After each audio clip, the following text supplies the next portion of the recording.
जय गुरु जी। वीडियो को लाइक कीजिए, चैनल को सब्सक्राइब कीजिए और बेल आइकन को प्रेस कर दीजिए ताकि आपको लेटेस्ट वीडियो के अपडेट्स मिलते रहें।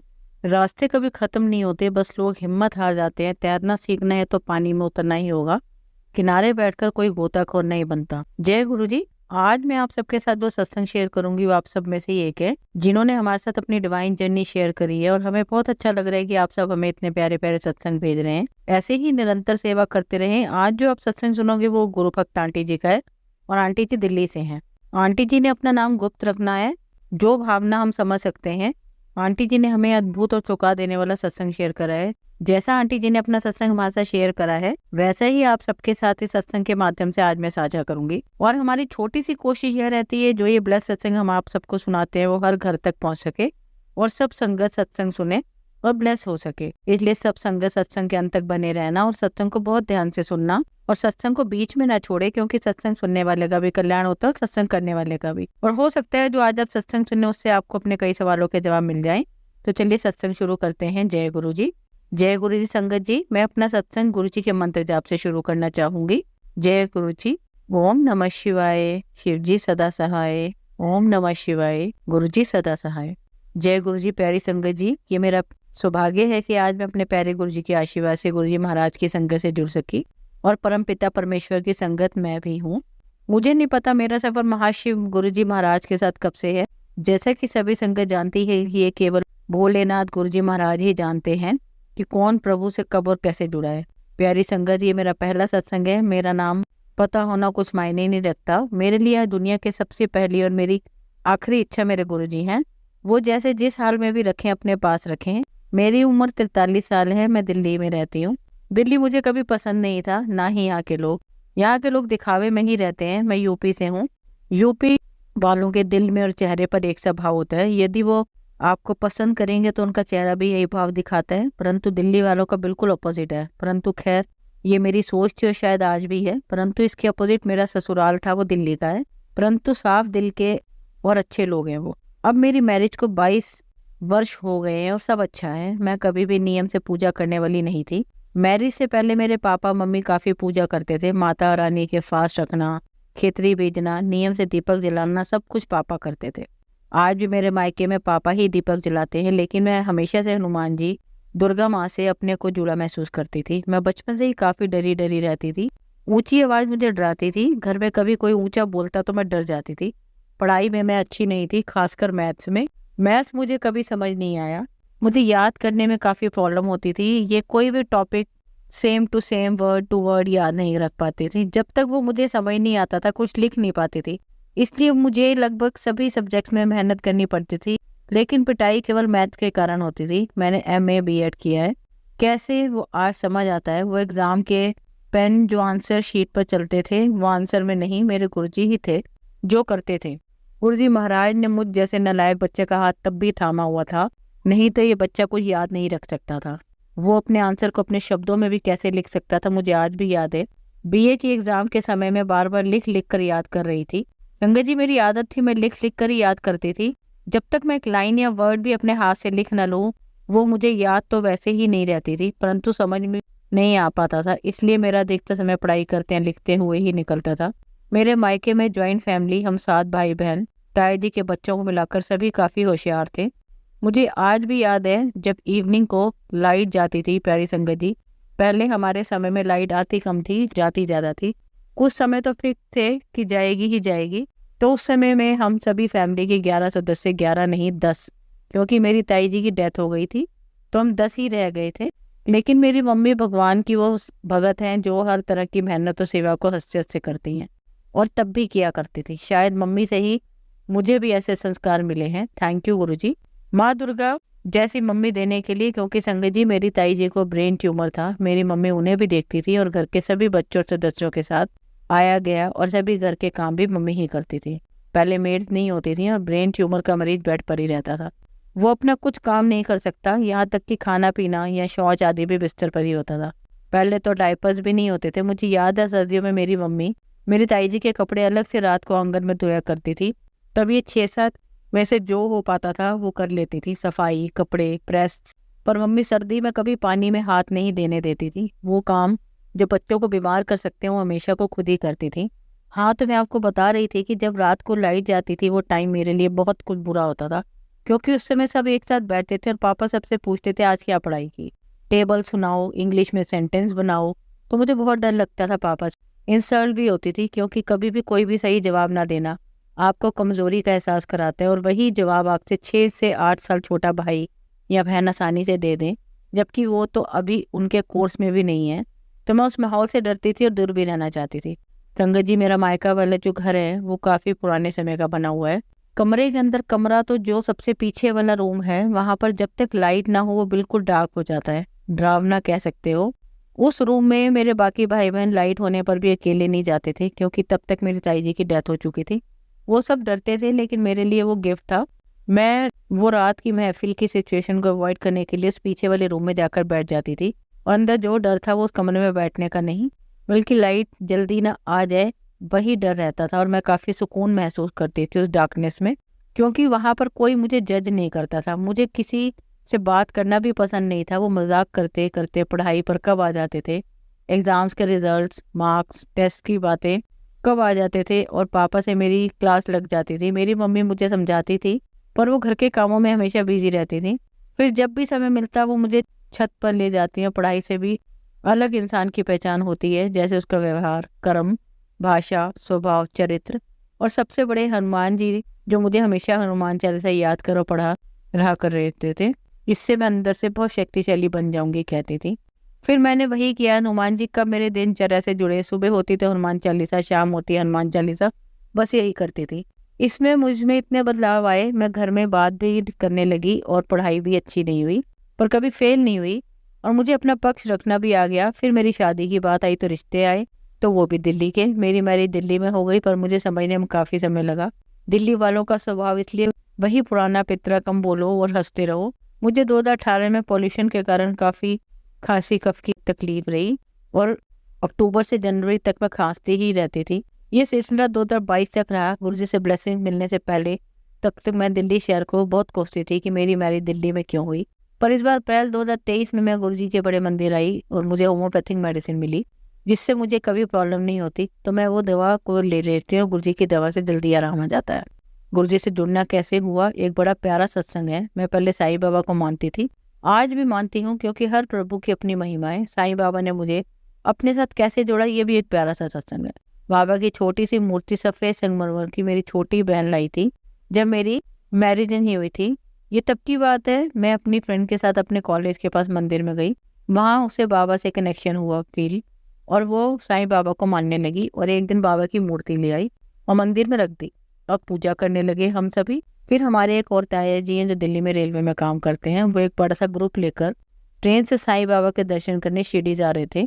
तो मेरी छोटी बहन ने कहा मैं भी जाऊंगी, तो पापा ने ताऊ जी से कहकर उसकी भी टिकट करवा दी। उसे उसके लिए दिल्ली जाना था, पर जब जाने का दिन आया उससे पहले उसे बुखार आ गया। उसकी टिकट पर मैं चली गई। पापा ने कहा कि टिकट के पैसे क्यों खराब करने हैं, तुम चली जाओ। तब तक तो आधार कार्ड था नहीं, सिर्फ नाम पूछा टीटी ने। ताऊ जी ने कहा कोई कहे तो अपना नाम अपनी बहन वाला ही बताना। लो, बाबा ने मुझे अपने पास बुला लिया। जब मैं शिरडी पहुंची तो आज भी याद है कि रो रही थी, क्यों नहीं पता, बस आंखों से आंसू रुक ही नहीं रहे थे। और मैं ताऊ जी मेरी तरफ देखकर बस सिर पर हाथ रख रहे थे कि ये ट्रिप बाबा ने तेरे लिए ही रखी थी। वो मुझे बहुत प्यार करते थे। वैसे तो जो बच्चा कम बोलता है और बड़ों की हर बात माने, उसे सभी प्यार करते हैं। ये कृपा मुझ पर मेरे बड़ों की कुछ ज़्यादा थी। तो बस साईं बाबा की कृपा से मुझे अच्छा ससुराल मिला, और कभी किसी तकलीफ में होती तो मैं बाबा से हक में उस सिचुएशन को करवा लेती। बस इस तरह लाइफ चल रही थी कि एक दिन मेरी सिस्टर इन लॉ एक कलश लाई, और उन्होंने कहा ये कलश रात को इसमें जल भरना है, सुबह इसका जल मम्मी को दे देना है। ये गुरुजी का भी मंत्रित कलश है। मेरी सासू माँ को कोई बीमारी तो नहीं थी, पर वो शायद बुढ़ापा अपने आप में एक बीमारी है, तो वो ज़्यादा चलती फिरती नहीं थी, पर वैसे तो वो ठीक थी। पर बेटी को चिंता थी। मम्मी के लिए गुरुजी का भी मंत्रित कलश ले आई। तब तक मैं गुरुजी के बारे में नहीं जानती थी, ना ही कभी गुरुजी का स्वरूप देखा था। पर दीदी के कहने पर मैंने वो जल मम्मी को देना शुरू कर दिया। पर दीदी गुरुजी का, परंतु जैसे मैंने कहा कि मुझे चीज़ें भूल जाती हैं, तो मैं कभी कभी रात को जल भरना भूल जाती थी। तो मम्मी को लगा कि शायद मुझे गुरुजी में आस्था नहीं है, इसलिए मैं ऐसा करती हूँ। फिर उन्होंने अपने पास रख लिया और मैं भी भूल गई इस बात को। फिर कुछ दिनों बाद मम्मी और भैया यानी मेरे जेठ जी के घर गए रहने के लिए, तो वहाँ भाभी से उन्होंने गुरुजी का स्वरूप लाने को कहा, और स्वरूप के आगे कलश रखकर उसमें जल रख कर पीना है। ये कहा तो मेरी जेठानी गुरुजी के ले आई, क्योंकि उनके भाई के भी एक रिश्तेदार हैं जो गुरुजी की संगत थी। उन्हीं से पूछकर वो गुरुजी का स्वरूप ले आई। इस तरह गुरुजी हमारे घर में आए, पर ये बात मम्मी ने मुझे क्यों कहीं नहीं बताई, पता नहीं। शायद मेरे पास मेरे बाबा थे और गुरुजी ने पहले मेरी जेठानी का कल्याण करना था, तभी बस इस तरह गुरुजी ने मेरी भाभी की आस्था बढ़ती चली गई। कई सत्संग सुने, उनके साथ फिर मम्मी वापस दिल्ली आ गई और गुरुजी का स्वरूप वहीं भाभी के पास ही रहा। 2019 में मम्मी की डेथ हो गई। फिर कोविड आ गया, कुछ भी सही नहीं था, 2-3 साल काम नहीं रहा, घर में कुछ भी अच्छा नहीं था, पर फिर भी कमी जैसे जैसे कुछ भी गुरुजी ने नहीं आने दिया। फिर अचानक 2023 जनवरी के आसपास मेरी भाभी यानी जेठानी ने अचानक अपना सत्संग मुझे शेयर किया कि वो किस तरह गुरुजी को 5 सालों से मानती थी, पर घर में सब कैसे रिएक्ट करेंगे, इसलिए वो भैया को या हमें भी कुछ नहीं बताती थी। फिर वो कुछ दिनों तक लगातार अपने सत्संग मुझे बताती रही फ़ोन पर, लेकिन तब भी मुझे कुछ कनेक्शन जैसा फील नहीं आया। मुझे लगा आप तो शिव जी को मानते हो बचपन से, आज अचानक शिव जी ही गुरुजी हैं, कैसे जान सकते हैं। पर मैं बेवकूफ़ थी और समझ की कमी तो पहले ही थी। पर गुरुजी ने मुझे एक अच्छी चीज़ दी थी, वो ये कि मैं कभी बड़ों को गलत नहीं बोलती थी, नो कमेंट्स वाली ही रही हमेशा। फिर मेरे तो साईं बाबा थे जिनको मैं मानती थी, और फिर नवरात्रे आए जो अप्रैल में आते हैं। मेरी गली में ही एक दोस्त है, उसने मुझे कीर्तन में बुलाया। वो काफ़ी दुखी था, कोविड के कारण वहीं जाना भी नहीं हो पाता था, तो मैं चली गई। मैं जैसे उनके घर की सीढ़ियाँ चढ़ रही थी, तभी वहाँ भजन सुनाई दे रहे थे, जैसे साईं बाबा के भजन थे। मैं मन में सोच रही थी नवरात्रों में साईं बाबा के भजनों पर। जैसे ही मैं उनके घर पहुंची, वहाँ गुरुजी का दरबार सजा हुआ था, गुरुजी का स्वरूप था, फूलों की सजावट, सब सुंदर सुंदर, और सब आंखें बंद करके भजन सुन रहे थे। बाकी कुछ लोग सेवा में थे जो चाय प्रसाद समोसा आदि दे रहे थे। वहाँ एक एक करके 3 से 4 बजे लगातार साईं बाबा के चले, और मैं वहाँ बैठी बस रोती रही। क्यों, कोई जैसे कुछ जवाब नहीं। मुझे गुरुजी ने साईं बाबा के साथ ही जोड़ा था, और आज साईं बाबा से अपने साथ जैसे ऐसे लगा कि बाबा मेरी लाज आज गुरुजी महाराज को सौंप रहे हैं। और मैं बिल्कुल बेफिक्र थी कि सत्संग होने के बाद मेरी फ्रेंड ने पूछा क्या हुआ, बताना चाहती हो? ये जो भी कहेंगी वो तुम्हारा सत्संग है। मैंने उसे बताया मैं साईं बाबा को मानती हूँ, हनुमान जी और माता रानी और शिव जी की भक्त हूँ। पर तुमने कीर्तन कहा तो ये नवरात्रों का कीर्तन समझ कर आई थी। तभी मेरी फ्रेंड ने मुझे टोकते हुए कहा मुझे तुझे कीर्तन में सत्संग कहा था, पर कोई नहीं। फिर मैंने उसे बताया कि किस तरह आज गुरुजी ने साईं बाबा के भजनों को सुनाकर मुझे आज ये समझाया कि साईं भी मुझ में ही है। तो उस दिन मेरी फ्रेंड ने बताया कि उन्हें नहीं पता था भजन कैसे चले, क्योंकि उन्होंने तो हमेशा की तरह गुरबानी लगाई थी जो कि हर बार प्ले करते थे। वो भी हैरान थे कि ये भजन किसने लगाए। उसने कहा कि जब चल रहे थे तब भी लोग बात कर रहे थे कि ये किसने लगाए हैं, पर शायद गुरुजी ने तुमको जोड़ना था, इसलिए किसी ने भी वो रोका नहीं और ना ही जाकर चेक किया कि क्या चल रहा है। संगत जी, इस तरह मेरा हाथ गुरुजी ने थामा और पता नहीं किस किस तरह से नैया पार कराई होगी, वो गुरुजी ही जानते हैं। फिर घर आकर मैंने अपनी जेठानी से सत्संग शेयर किया, तो वो बोली कि तुझे बाबा विश्वास था तो बाबा के साथ ही जुड़कर गुरुजी ने तुझे अपनी ओर बुलाया है। बस फिर उस तरह कुछ दिन बीते जाते मेरी जेठानी दिल्ली आई, तो उन्होंने मुझसे कहा कि वो कल सुबह बड़े मंदिर जाएंगी अपने मायके के किसी रिश्तेदार के साथ, तो क्या तुम भी चलोगी? मैंने अपने अंकल जी से पूछा तो उन्होंने ना ही हाँ कहा ना ही आना करी थी। कहने लगे, बड़े ही बेमन से बोले, देख लो जो तुम्हारी मर्जी, वैसे क्या करोगी? 2 से 5 घंटे जाने में, फिर वहीं 4 घंटों में से पहले नहीं आ पाओगी, देख लो, घर भी देखना है। फिर जब इस तरह बेमन से बोले तो मैं नहीं गई, पर मेरा मन बहुत था। फिर बस गुरुजी ने अरदास की कि गुरुजी बस मैं आपका नाम जाप करती हूँ, पर बड़े मंदिर में तभी आ सकती हूँ जब मेरे अंकल भी आपकी सेवा में रहें। पर ये कैसे आप करोगे, आप ही जानो, मुझे किसी से छुप कर आपकी पूजा नाम नहीं लेना, मैं चीख चीख कर कहना चाहती हूँ जय गुरुदेव। वो बस इतना कहना था, और मेरे प्रभु ने 2 से 3 दिनों के अंदर ही मेरी ये इच्छा भी पूरी कर दी। मेरे अंकल बड़े भैया की बहुत इज्जत करते हैं और मान भी बहुत देते हैं। उनकी कही हर बात, जैसे राम जी की बात लक्ष्मण जी मानते थे, समझो बस ऐसे ही है दोनों भाई। गुरुजी दोनों का प्यार आपस में हमेशा बनाए रखना, जय गुरुजी। लो भैया के ऑफिस में कुछ करीब गुरुजी के बारे में अपने सत्संग सुनाते थे, तो मेरे जेठ जी ने एक दिन जेठानी से पूछा, क्या तुम छतरपुर गुरुजी को जानती हो? तो भाभी काफी अचंभे में पड़ गई, क्योंकि अभी तक उन्होंने भैया को नहीं बताया था कि वो गुरुजी को वो मानती हैं। वो मंत्र जाप भी छुप छुप कर सुनती थी। फिर उन्होंने कहा कि वो जो स्वरूप मम्मी ले जाने को कहा था वो उन्हीं का गुरुजी का है, जो हमारे रूम में रखा है। और मैं काफी समय से गुरुजी को मानती हूँ। हमारे शहर में जो मंदिर है गुरुजी का, मैं वहाँ जाती थी। और इस बार जब दिल्ली गई थी तो छतरपुर भी गई थी, बड़े मंदिर। तो मेरे जेठ जी बोले, मुझे भी ले चलोगी मंदिर, गुरुजी के मंदिर? मानो भाभी को तो कोई खजाना मिल गया हो।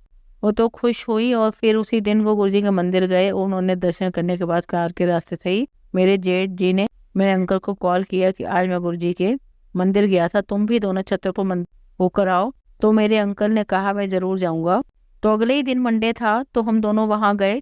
सच मानो संगत जी, ऐसा लगा सारी दुनिया यहीं पर रुक जाए और मैं बस अपने गुरुजी को निहारती रहूं। फिर तो मेरे अंकल जी, जो कि शंकर भगवान को देखकर ऐसा लगा मानो वो कह रहे थे, आ गया गुरुजी के साथ एक प्यारा सा नाता जुड़ने लगा और हमें हर मंडे गुरुजी बुलाने लगे।